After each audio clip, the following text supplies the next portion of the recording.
La última vez que los vieron fue el 6 de agosto de 1942, en la estación de trenes de Varsovia. Iban en fila, uno detrás del otro. No se los veía tristes. El doctor Korczak encabezaba el grupo. Detrás suyo marchaban los 200 chicos y los 12 maestros del asilo. Uno a uno, subieron a los vagones que los llevarían al campo de exterminio de Treblinka. Esa fue la última vez que los vieron. Y allí nació la historia. Esta historia. La del viejo doctor Korczak. Fue fundamentalmente un rebelde. Fundamentalmente. Un rebelde que tenía muy claro contra qué se rebelaba.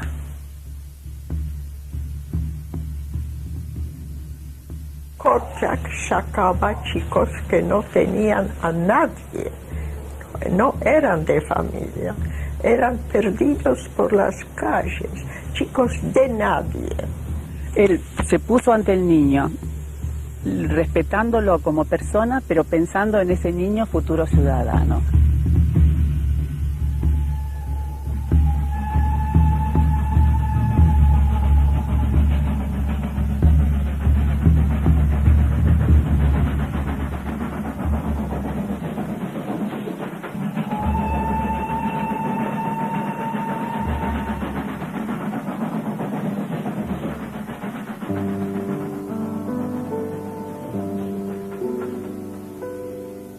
Janusz Korczak nació en Varsovia, la capital de Polonia, en 1878, durante la ocupación rusa.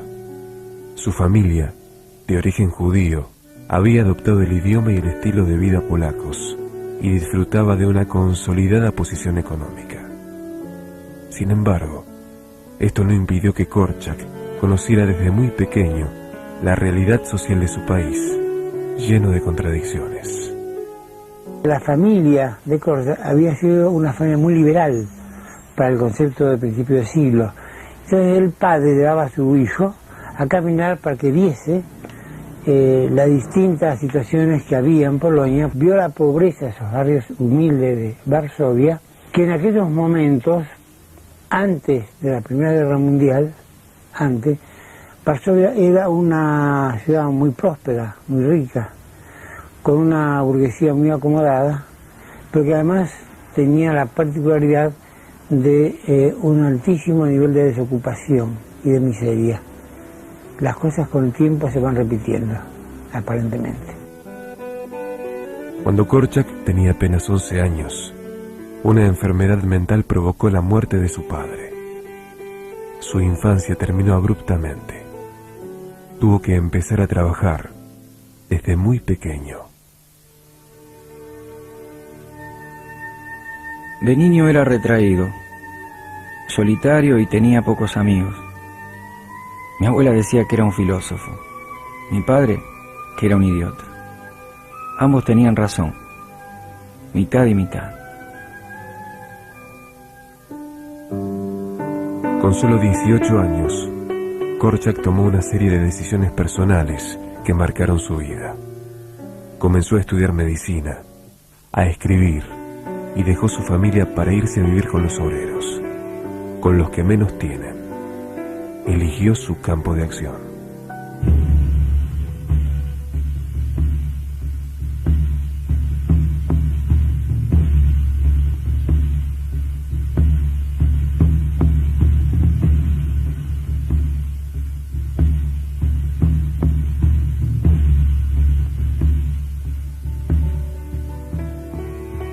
Tras egresar de la Facultad de Medicina en 1904, fue convocado para combatir en la guerra ruso-japonesa. Tenía 25 años y se había escrito Los chicos de la calle, libro en el que describía la marginalidad y el desamparo de los niños abandonados. La guerra lo marcó a fuego. Vio caravanas de chicos huérfanos, perdidos en los campos.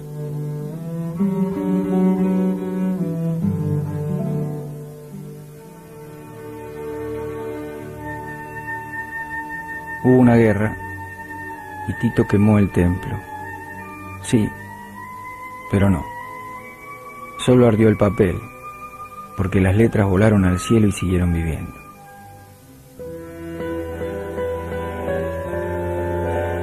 A los 34 años, Korczak decidió abandonar su prometedora carrera como pediatra para dedicarse de lleno a los chicos abandonados. No sé si usted conoce su pasado. Era médico, pediatra, de una familia pudiente, hijo de un abogado muy conocido en Varsovia. Y dejó eso todo.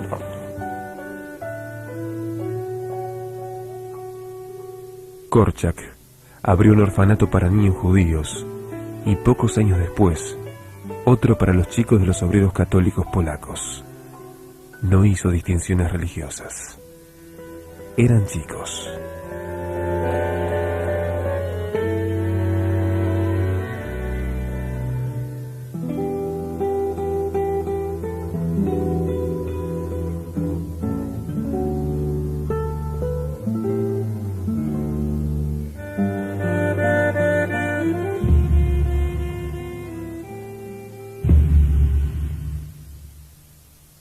El estallido de la Primera Guerra Mundial obligó una vez más a Korczak a separarse de su trabajo, pero nada detuvo su capacidad creadora.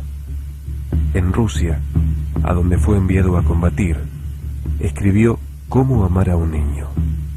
Esa obra, junto al libro El derecho del niño al respeto, constituyeron los ejes de toda la pedagogía korczakiana. Janusz Korczak, a su posibilidad de escucha, tuvo la cualidad de agregar su vivencia como escritor. Fue un hombre que compulsivamente escribió noche tras noche lo que él vivía en contacto con los niños.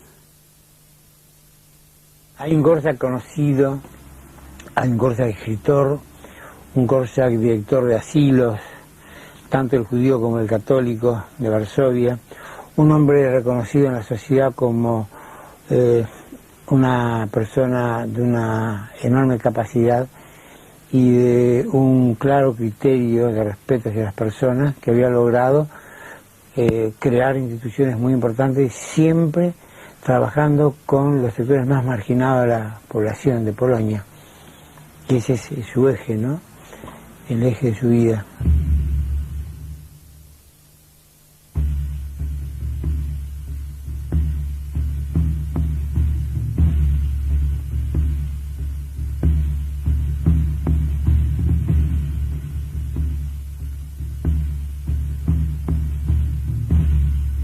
A pesar de la pobreza de la posguerra, Janusz Korczak logró hacer funcionar sus dos asilos, a los que llamó las dos repúblicas de los niños.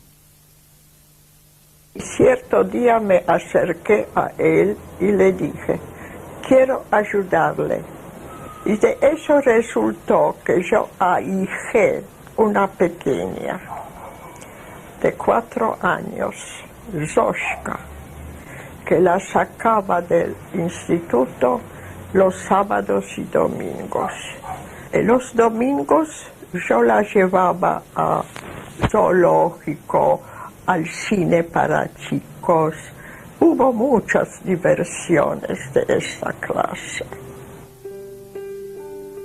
En los asilos, pudo poner en práctica su vanguardista manera de entender la educación, basada en la gestión compartida de las responsabilidades y en el aprendizaje cotidiano de la tolerancia y la democracia.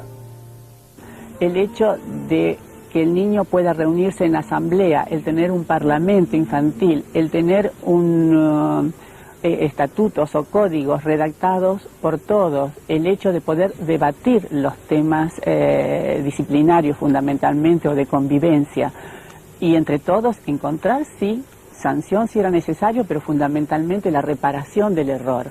Me permito hacer una pequeña acotación que una gran pedagoga argentina, rosarina, Olga Cosentini, en 1947 ya habla de Janusz Korczak como maestro de la humanidad, como persona que supo denunciar la perversión en la pedagogía o la pedagogía de la perversión.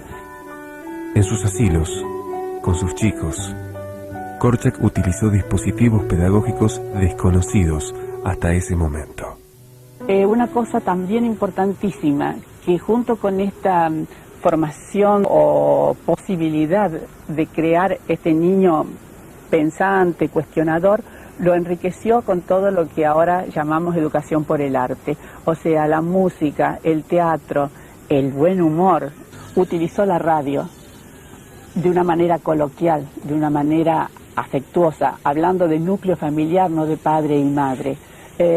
Utilizó la prensa escrita, tanto a través de sus escritos como de posibilitar una revista hecha para los niños y por los niños, donde una de sus premisas era no corregir, no tocar el pensamiento del chico que era vertido.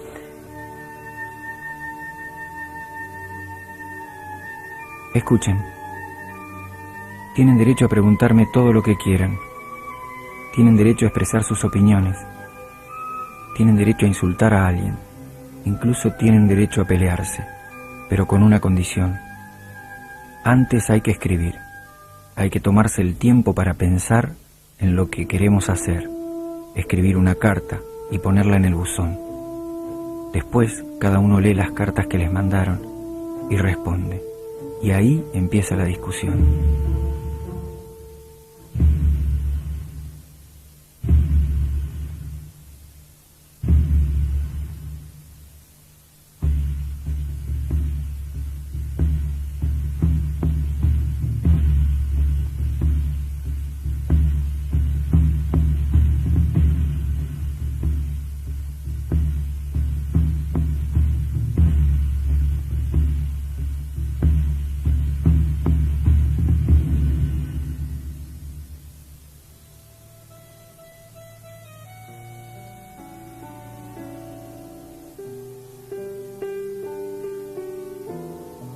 Los chicos encontraron en los asilos mucho más que comida, techo y un maestro.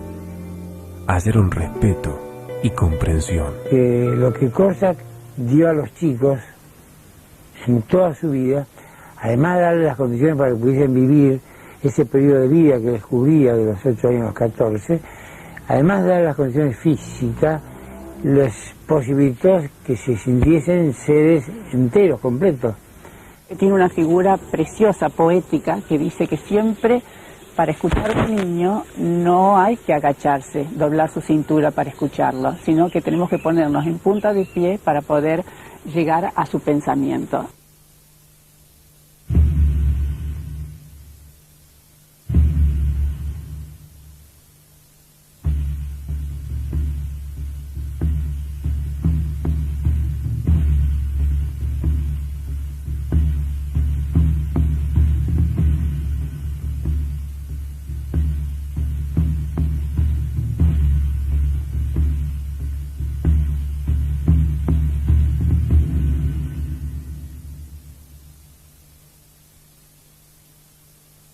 Cuando se produce la invasión a Polonia, Korczak retoma y vuelve a vestir su uniforme de oficial polaco. Hay documentos que son muy contundentes de la preocupación de los amigos de Korczak, quienes decían cómo usaba un uniforme del ejército que estaba en ese momento peleando contra los nazis en un país dominado por los nazis. Y Korczak respondía, porque el testimonio decía que él usaba el uniforme del ejército humillado, que era su ejército. O sea que tuvo la certeza de que la tragedia se iba a desatar, y cuando ocurrió, tuvo mucha claridad también con respecto a cuál era su rol. La misma radio oficial polaca, que lo había separado en su momento, porque sus opiniones molestaban, lo vuelven a llamar, y entonces en el periodo que Alemania invade Polonia, la radio oficial polaca anunciaba, hacía mensajes de esperanza al pueblo que las daba Korczak. En 1940, los nazis dispusieron que todos los judíos que vivían en la capital polaca debían ser trasladados a un antiguo barrio obrero de la ciudad, que fue transformado en una cárcel. Así se formó el gueto de Varsovia. Es un espacio muy reducido para la concentración tremenda de gente que hubo. Para que nos ubiquemos, el gueto de Varsovia tenía una dimensión aproximada a 20 manzanas por 20 manzanas actuales. Y en ese espacio metieron a 500.000 personas, ¿no? Incluyendo el asilo de Korczak. Y salía con una gran bolsa de tela a buscar, por esas 20 manzanas cuadradas, a buscar algo para comer, pan, semilla, lo que fuere, ¿no? Y volvía, decía él mismo que no era más un pedagogo, que era un recaudador. Era una vegetación, una lucha diaria por un vaso de leche. No era seguir adelante. Él era consciente que eso no es adelante, que es el fin. Y quiso llegar con dignidad al fin.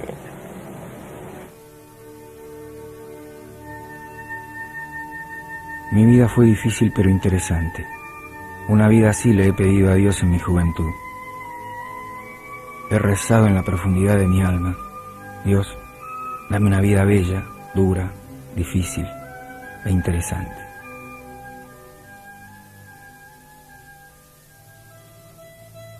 En el gueto, viviendo en condiciones extremas que desafiaban la imaginación humana, Korczak logró mantener despierta su creatividad y su enorme sentido de la resistencia. Allí escribió El diario del gueto, su último libro. Allí entendió además que el final se acercaba. Sin embargo, Korczak mantuvo el asilo abierto en esas condiciones. No obstante haber recibido en permanentes y continuas apelaciones de amigos la posibilidad de salir del gueto e irse a la parte de aire, donde inclusive tenían reservada en un pueblo poloño una casita para él, se negó siempre, sabiendo que el destino estaba al lado de esos chicos. Cuando le ofrecieron salvoconducto, tener la entereza, negarse. Cuando le dan posibilidad ya salvarse de la muerte. Eso es algo grandioso. Porque el instinto de sobrevivencia se agarra de cualquier cosa. Hubo un dicho que decía que Dios ampare de lo que el hombre puede aguantar. Nosotros que hemos sobrevivido no tenemos ningún derecho de juzgar los que no sobrevivieron.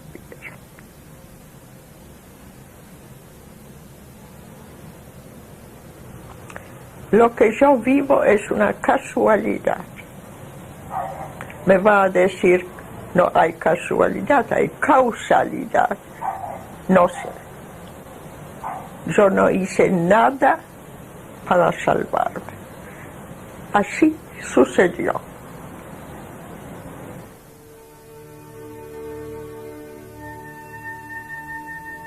Lo más fácil es morir por un ideal, con punto final en una tumba cubierta de flores.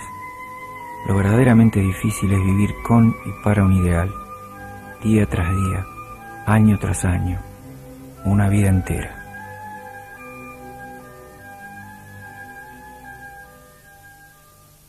Pero como tenía muy clara que la muerte era un componente de esa realidad, que era inminente su llegada, preparó a los chicos, ¿no? Intentó prepararlos. Entonces encontró una obra de Tagore, El Correo, y la representó con los chicos en el asilo, con la colaboración de los propios docentes del asilo, y hizo que los niños pusiesen en escena el texto de Tagore, donde un niño protagonista muere en escena. Entonces él pensó que esa representación, el diálogo entre el niño moribundo y el niño que hacía el doctor realmente, y los demás niños acompañados con otros personajes, les podía dar a los chicos una visión casi naturalista de la muerte.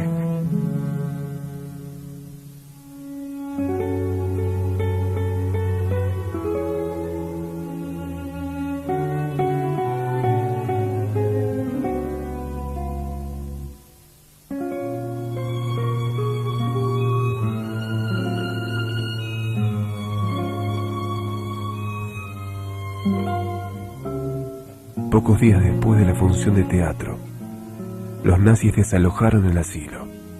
Nadie se escapó. Nadie se escondió. Los 200 chicos marcharon hacia la estación de trenes. Korczak iba al frente de esa caravana, rodeado por sus chicos. Yo he visto esa marcha. Soy, como dicen, testigo ocular. Y estábamos en nuestro grupo esperando órdenes. Y vemos cómo sale de una calle la larga fila de chicos de Korczak. El eco en nuestro grupo era, oh, Korczak.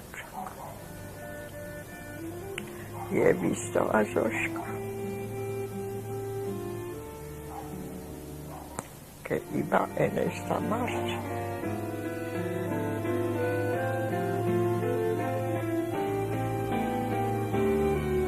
La última vez que los vieron fue el 6 de agosto de 1942, en la estación de trenes de Varsovia. Iban en fila, uno detrás del otro. No se los veía tristes. El doctor Korczak encabezaba el grupo. Detrás suyo marchaban los 200 chicos y los 12 maestros del asilo. Uno a uno subieron a los vagones que los llevarían al campo de exterminio de Treblinka. Esa fue la última vez que los vieron, y ese fue el último tren a Treblinka.